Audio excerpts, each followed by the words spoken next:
อยามค่ำแลงน้องต้องแปลงกายเปลี่ยนชุดนักเรียนมอปลายมายืนหลังไม่กลายเป็นศิลปินคำลงขับมอเตอร์ไซค์ไปเป็นแรงใจใกล้ๆทุกถิ่นเขาเอิ้นว่าแฟนพันธุ์แท้บอกเคยเปลี่ยนแปลหักแท้อยู่พินแค่ชมไม่ได้ดมกลิ่นใจอ้ายทวินคิดฮอดแต่น้องบ่เศร้าคนหูผู้ขาย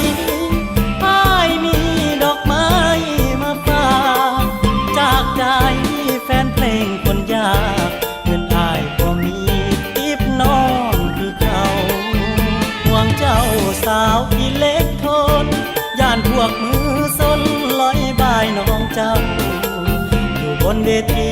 ดนตรีเร่งเราอ้ายแนมเบิ่งเจ้าทั้งเด่นเทิงพี่ต้อนต่ออ่อนซ่อนเด็กแก้มแป้งแสงเจ้าผู้น้อยดองแดงหัวใจอายห่าวใส่น้ำคนห่างที่คอยส่งแรงใจส่งสายตามาไล่อยู่สู่งานบ่เคยเว้นยามเจ้าเต้นหัวใจพี่ไหวสั่นได้ยินเสียงเจ้าพูดแขนอันตันหัวใจอายแห้งละเมอถือเบอร์งวดนี้จังเสียวเงินวางมาจำไว้ก่อนจะจ้างมาคุยสบตามาสืบภาษา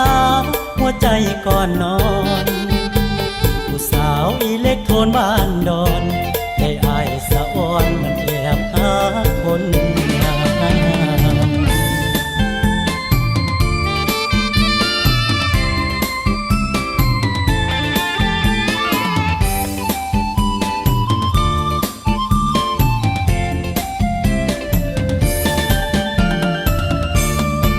ต้อนต่ออ่อนซ่อนเด็กแก้มแป้งแสงเจ้าผู้น้อยดองแดงหัวใจอายห่าวใส่น้ำคนห่างที่คอยส่งแรงใจ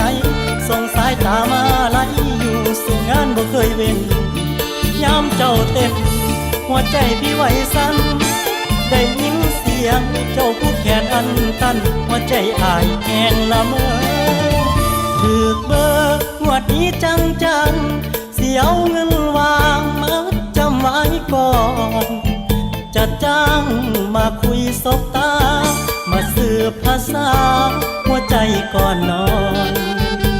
ผู้สาวอิเล็กโทนบ้านดอน